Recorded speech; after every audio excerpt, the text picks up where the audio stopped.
നമുക്ക് ആദർശിന്റെയും നയനയുടെയും നാളത്തെ നല്ലൊരു വിശേഷം കേട്ടാലോ? അതിനു മുമ്പായി ആദ്യമായി കാണുന്നവരുണ്ടെങ്കിൽ ചാനൽ ഇഷ്ടപ്പെട്ട ഒന്ന് സബ്സ്ക്രൈബ് ചെയ്യാൻ മറക്കരുത്. വീഡിയോ ഇഷ്ടപ്പെടുവാണെങ്കിൽ ലൈക്ക് ചെയ്യാനും നിങ്ങളുടെ വിലയേറിയ അഭിപ്രായങ്ങളൊക്കെ രേഖപ്പെടുത്താനും മറക്കരുത്. നമുക്ക് നേരെ നമ്മുടെ വിശേഷത്തിലേക്ക് പോയാലോ?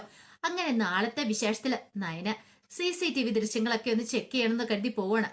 കാരണം CCTV ദൃശ്യങ്ങൾ നോക്കിയാൽ അറിയാം ഒരു പക്ഷേങ്കില് പാമ്പിനെ ആരെങ്കിലും ഈ വീട്ടിൽ കൊണ്ടുവന്ന് വെച്ചാണെന്നൊക്കെ.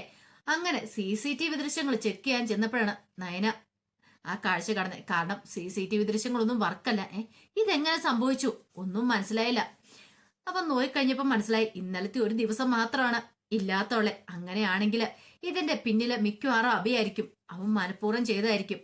പാമ്പിനെ കൊണ്ടു നിടുന്ന സമയത്ത് ആരും കാണാതിരിക്കാൻ വേണ്ടിയിട്ട് CCTV ദൃശ്യങ്ങളൊക്കെ ഓഫ് ചെയ്താണ്. ഇതങ്ങനെ വെറുതെ വിട്ടിട്ട് കാര്യമില്ലല്ലോ. നന്ദുവും പറഞ്ഞായിരുന്നു CCTV ദൃശ്യങ്ങൾ നോക്കുവാണെങ്കിൽ കൃത്യമായിട്ടുള്ള വിവരങ്ങൾ കിട്ടുമെന്നൊക്കെയുള്ളത്. അപ്പൊ അവൻ മനഃപൂർവ്വം കളിച്ചതാ. അവനറിയാം പിടിക്കപ്പെടും എന്നുള്ള കാര്യം. സഹിക്കാൻ പറ്റിയില്ല നയനയ്ക്ക്. നയന നേരെ അബിയുടെ മുറിയുടെ അങ്ങോട്ട് ചെല്ലുവാണ്. ഈ സമയത്ത് അബി ഫോൺ വിളിച്ചുകൊണ്ട് നിൽക്കുന്നുണ്ടായിരുന്നു. നയനെ കണ്ടു കഴിഞ്ഞപ്പത്തിനും പെട്ടെന്ന് കോള് കട്ട് ചെയ്ത് നയനെ നോക്കിട്ട് അല്ല എന്താ നയനെ അടുത്തെന്ന് ചോദിക്കുക. ഒന്നും നിനക്ക് അറിയത്തില്ലല്ലേ? എങ്ങനെയാടാ ആ പാമ്പ് ഇവിടെ വന്നേന്ന് ചോദിക്കുക. ഇത് കേട്ടത് അബി ചോദിച്ചു പാമ്പോ? ഓ അപ്പൊ നിനക്കൊന്നും അറിയത്തില്ല. അല്ല നിന്റെ അമ്മയെ കൊത്തിയ പാമ്പുണ്ടല്ലോ. ആ ഇതെന്താ നയനടുത്ത് എന്നോട് ഇങ്ങനെയൊക്കെ ചോദിക്കുന്നേ?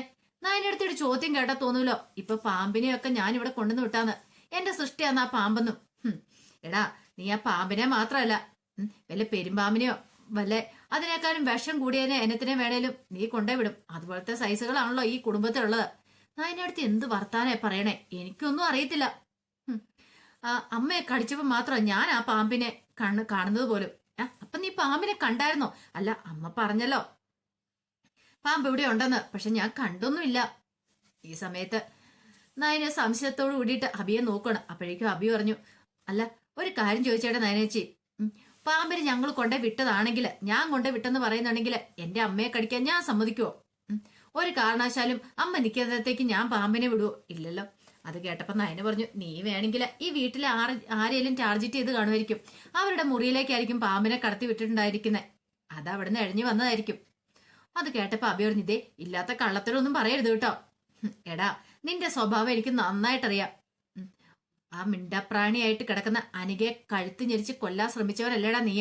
എന്നിട്ടാണ്ടാ നീ ഇന്ന് വാചകം അടിക്കുന്നേ. എന്നെ കൊണ്ട് കൂടുതലൊന്നും പറയിപ്പിക്കരുത്. നീ ഇതല്ല ഇതിലപ്പുറം ചെയ്യുന്നറിയാം. പക്ഷെ നീ ഇങ്ങനെ ഒരു കള്ളത്തരം ചതിയും ചെയ്തിട്ടുണ്ടെങ്കിൽ ഉറപ്പായിട്ടും അബി നീ പിടിക്കപ്പെടും. നിനക്ക് അങ്ങനെ അധികം നാള് രക്ഷപ്പെട്ട് നടക്കാൻ പറ്റില്ല എന്ന് പറഞ്ഞു. ഇതും പറഞ്ഞിട്ട് നയനെ അങ്ങോട്ടേക്ക് പോയി. ഈ സമയത്ത് അബിക്ക് നല്ല ടെൻഷനായി. ദൈവമേ അവൾക്ക് സംശയം അങ്ങനെ തോന്നി തുടങ്ങിയിട്ടുണ്ടോ? ദേ ഇപ്പൊ തന്നെ അവളുടെ പറച്ചിലായിട്ട് അത്ര ശരിയായിട്ട് തോന്നില്ല. അബി നേരെ ജലജയുടെ അടുത്തിരുന്നു. അങ്ങനെ ജലജയും വിളിച്ചു മാറ്റിയെടുത്തി ജലജയോട് പറഞ്ഞു അമ്മേ ആ നയന എന്ന് പറയുന്നവൾ എൻ്റെ അടുത്ത് വന്നായിരുന്നു. എന്നിട്ടോ അവൾക്ക് ഭയങ്കര സംശയമാണ് പോലും ആ പാമ്പിനെ ഞാനാണ് ഇവിടെ കൊണ്ടുവന്ന് വിട്ടേന്ന്. നീ എന്തു പറഞ്ഞു? ഞാൻ തർക്കിച്ചു വന്നു. അതല്ലേ എനിക്ക് പറ്റുള്ളൂ. എടാ എങ്ങാനും നീ പറഞ്ഞിട്ടുണ്ടെ തീർന്നു. നിന്റെ നാവിന് തുമ്പിൽ തന്നെ എങ്ങാനും കേട്ടാ അതോടുകൂടി നീ ഞാനും ഒക്കെ വീടിന് പുറത്താ. ഒരു കാര്യം ഞാൻ പറഞ്ഞേക്കാം, എനിക്കിതിനകത്ത് യാതൊരു പങ്കുമില്ല കേട്ടോ. അമ്മേ ഒരുമാതിരി വർത്താനം പറയരുത് കേട്ടോ. അമ്മ അറിഞ്ഞ കാര്യമല്ലേ. എടാ നീ എല്ലാം കൊണ്ടുവന്ന് വിടാൻ നോക്കിയിട്ടല്ലേ, വിട്ടതിന് ശേഷമല്ലേ എല്ലാം എന്നോട് പറയണേ. അല്ലാതെ അതിനു മുമ്പൊന്നും അല്ലല്ലോ. അതെനിക്കറിയാം. അവസാനം വന്ന് കഴിയുമ്പത്തേനും അമ്മ കാല് വരുമെന്ന്. എടാ നീ തൽക്കാലത്തേക്ക് ആരോടും ഒന്നും ഇതിനെക്കുറിച്ച് പറയാതിരുന്നാ മതി. തൽക്കാലത്തേക്ക് ആരും ഒന്നും അറിയാൻ പോകുന്നില്ല. പിന്നെ കടിച്ചത് തന്നെയാണല്ലോ, അതുകൊണ്ട് എല്ലാവർക്കും അത്ര പെട്ടെന്ന് സംശയങ്ങളൊന്നും തോന്നില്ല എന്ന് പറഞ്ഞു.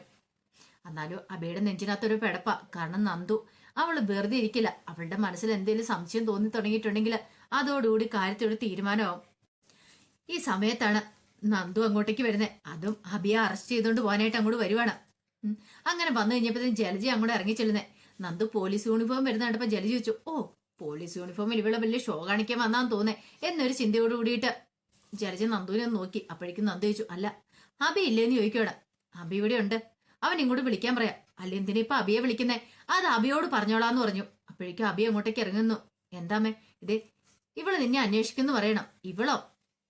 അപ്പോഴേക്കും നന്ദുരിങ്ങനെ രൂക്ഷമായിട്ട് ജലജ ഒന്ന് നോക്കി. ആ സമയം അബി ചോദിച്ചു എന്താ കാര്യം എന്താന്ന് ചോദിക്കാം. അതെ സ്റ്റേഷൻ വരെ ഒന്ന് വരണം, നിന്നോട് കുറച്ച് കാര്യങ്ങളൊക്കെ ചോദിച്ചറിയാനുണ്ട്. എന്നോടോ? എന്നോട് എന്ത് ചോദിച്ചറിയാനായിട്ട്? അതൊക്കെ സ്റ്റേഷനിൽ ചെന്നിട്ട് പറയാം. അപ്പോഴേക്കും ദേവേനയും നവ്യയും നയനെ മുത്തശ്ശിയൊക്കെ അങ്ങോട്ട് വന്നു. ആ സമയത്ത് ദേവേനി ചോദിച്ചു എന്താ നന്ദു എന്താ കാര്യം? അതെ ഇവനോട് കുറച്ച് കാര്യങ്ങളൊക്കെ ചോദിച്ചറിയാനുണ്ട്. അതുകൊണ്ട് ഇവരൊന്ന് സ്റ്റേഷൻ വരെ കൂട്ടിക്കൊണ്ട് പോകാനായിട്ട് വന്നാ. അപ്പോഴേക്കും നവ്യ പറഞ്ഞു, നിനക്കെന്താ നന്ദു ഭ്രാന്ത് പിടിച്ചോ? വലിയ പോലീസുകാരിയായെന്ന് ഓർത്തോണ്ട് എന്റെ ഭർത്താവിനെ വെറുതെ പിടിച്ചോണ്ട് പോകാൻ നോക്കൊന്നും വേണ്ട. എന്റെ ഭർത്താവ് ചെയ്ത കുറ്റം എന്താന്ന് പറ. അതൊക്കെ അവിടെ ചെന്ന് കഴിയുമ്പം ഞാൻ പറയിച്ചോളാം. ഇപ്പൊ തൽക്കാലത്തേക്ക് അതൊന്നും പറയാൻ നിവൃത്തിയില്ല. ഇവൻ ചെയ്ത് കൂട്ടിയ കുറ്റകൃത്യങ്ങളൊക്കെ കൃത്യമായിട്ട് കയ്യിലുണ്ട്. തെളിവ് സാധനം കിട്ടിയിട്ടുണ്ട്. അതിനു വേണ്ടിയിട്ട് ചോദ്യം ചെയ്യാൻ വേണ്ടി കൂട്ടിക്കൊണ്ട് പോന്ന. അപ്പോഴേക്കും നബി പറഞ്ഞു, അതൊന്നും നടക്കില്ല. അതെ, നടക്കണോ വേണ്ടോ തീരുമാനിക്കും ഞാനാ. നിങ്ങൾ ആരൊക്കെ തടഞ്ഞാലും ശരി, എനിക്ക് ഇവനെ കൂട്ടിക്കൊണ്ട് പോയാൽ മതിയേ ഉള്ളൂ. ബാക്കി പോലീസുകാരോട് പറഞ്ഞു, ഇവനെ പിടിച്ച് ജീപ്പിൽ കയറ്റാൻ പറയണം.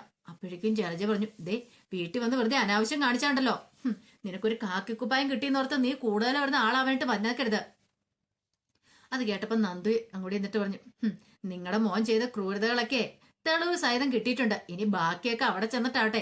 ഇവൻ ചെയ്തനക്ക് ഇവന് കിട്ടും. പിന്നെ അതിനകത്ത് നിങ്ങൾക്കും വല്ല പങ്കാളിത്തം ഉണ്ടെങ്കിൽ ഞാൻ ഒരു വരവും കൂടെ ഇങ്ങോട്ടേക്ക് വരും. അറിയാലോ, എന്നെ കൊണ്ട് കൂടുതലൊന്നും പറയിപ്പിക്കരുത്. ജലജ ശരിക്കും ഞെട്ടിപ്പോയി. ഇനിയിപ്പോ ആ പാമ്പിന്റെ കാര്യം അറിഞ്ഞിട്ടാണോ ഒന്നും അറിയത്തില്ല ഇവളിങ്ങനെയൊക്കെ പറയുന്നത് എന്നൊരു ചിന്ത മനസ്സിലുണ്ടായി.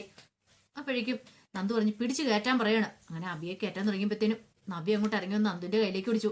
നീ എന്താ നന്ദു കാണിക്കുന്നേ? അബിയെ കൊണ്ടാ ഞാൻ സമ്മതിക്കില്ല. അതിന് അബി ഒരു തെറ്റും ചെയ്തിട്ടില്ല. ഇവിടെ ഇതിനേക്കാളും വലിയ തെറ്റ് ചെയ്ത ആൾക്കാര് ഇപ്പോഴും നല്ല കൂളായിട്ട് നടക്കുന്നു. നീ അവരെ ഒന്ന് അറസ്റ്റ് ചെയ്യോ അല്ലെങ്കിൽ അവരെ ചോദ്യം ചെയ്യോ പോലും ചെയ്തിട്ടില്ല. ആ സമയം നന്ദു പറഞ്ഞു, എനിക്കൊരു പരാതി കിട്ടിയിട്ടുണ്ടെങ്കിൽ ഞാൻ അതിനെക്കുറിച്ച് വ്യക്തമായിട്ട് അന്വേഷിച്ചിരിക്കും. അങ്ങനെ പരാതി കിട്ടിയതിന്റെ അടിസ്ഥാനത്തിലാണ് ഇപ്പൊ അബിയെ ചോദ്യം ചെയ്യാനായിട്ട് കൊണ്ടുപോകുന്നേ. മാറി നിൽക്ക് നവീശെന്ന് പറഞ്ഞ് നവീനെ അങ്ങോട്ട് പിടിച്ചു മാറ്റിയിട്ട് നന്ദു പോയി ജീപ്പിലേക്ക് കയറി. അങ്ങനെ ജീപ്പ് അങ്ങോട്ട് പോകുമ്പോഴത്തേനും നവ്യക്ക് ആ പടെ സമതല എത്തുന്ന പോലെ തോന്നി. ആ സമയം ജലജ പറഞ്ഞു, എന്റെ മോനൊരു തെറ്റും ചെയ്തിട്ടില്ല. എന്റെ മോനെ അവള് തല്ലി ചതച്ച ഇല്ലാത്ത കുറ്റങ്ങളൊക്കെ അവന്റെ തലയെ കെട്ടിവെക്കാനായിട്ട് കൊണ്ടുപോയിരിക്കുക. നയന പറഞ്ഞു, അപ്പച്ചിക്ക് അത്ര വിശ്വാസമുണ്ടോ? അപ്പച്ചിയുടെ മോൻ തെറ്റ് ചെയ്തിട്ടുണ്ടോ ഇല്ലയോ എന്നൊക്കെ നന്ദു എന്താണ് തെളിയിച്ചോളും. അതേടി, നീയും നിന്റെ അനിയത്തി എല്ലാരും കൂടെ ചേർന്നിട്ടാ ഇപ്പൊ ഈ പരിപാടി നടത്തിയിരിക്കുന്നത്. എനിക്കറിയാം, മനഃപൂർവ്വം എന്നെ എന്റെ മകനെയൊക്കെ കൊടുക്കാൻ വേണ്ടിയിട്ട് മാത്രം. അല്ലെങ്കിലും എനിക്കറിയാം നിങ്ങളെല്ലാം ഒറ്റക്കെട്ടാന്നുള്ള കാര്യം. ഈ സമയം നവി പറഞ്ഞു, ഇതേമ്മേ അങ്ങനെയുള്ള വർത്താനമൊന്നും പറയരുത്. ഇത് കേട്ടപ്പത്തും ജലജ പറഞ്ഞു, ഒരു കാര്യം ഞാൻ പറഞ്ഞേക്കാം. എന്റെ മോനെ പോലീസ് സ്റ്റേഷനിൽ കൊണ്ടുപോയിട്ട് നേരെ ജയിലിലേക്ക് വിടാനെങ്കിൽ ഭാവമെങ്കിലും ഉണ്ടല്ലോ. പിന്നെ ഈ ജലജ ആരാ എന്താന്നൊക്കെ ഞാൻ കാണിച്ചു തരും. അതും പറഞ്ഞ് അകത്തേക്ക് അങ്ങോട്ട് കയറിപ്പോയി. ആ സമയത്ത് നവ്യ നയനോട് പറഞ്ഞു, നിനക്കറിയായിരുന്നോ എന്ന് ചോദിച്ചു. എന്ത്? അല്ല, നന്ദു ഇവിടെ വന്ന് അബിയെ അറസ്റ്റ് ചെയ്തുകൊണ്ട് പോകുന്നു.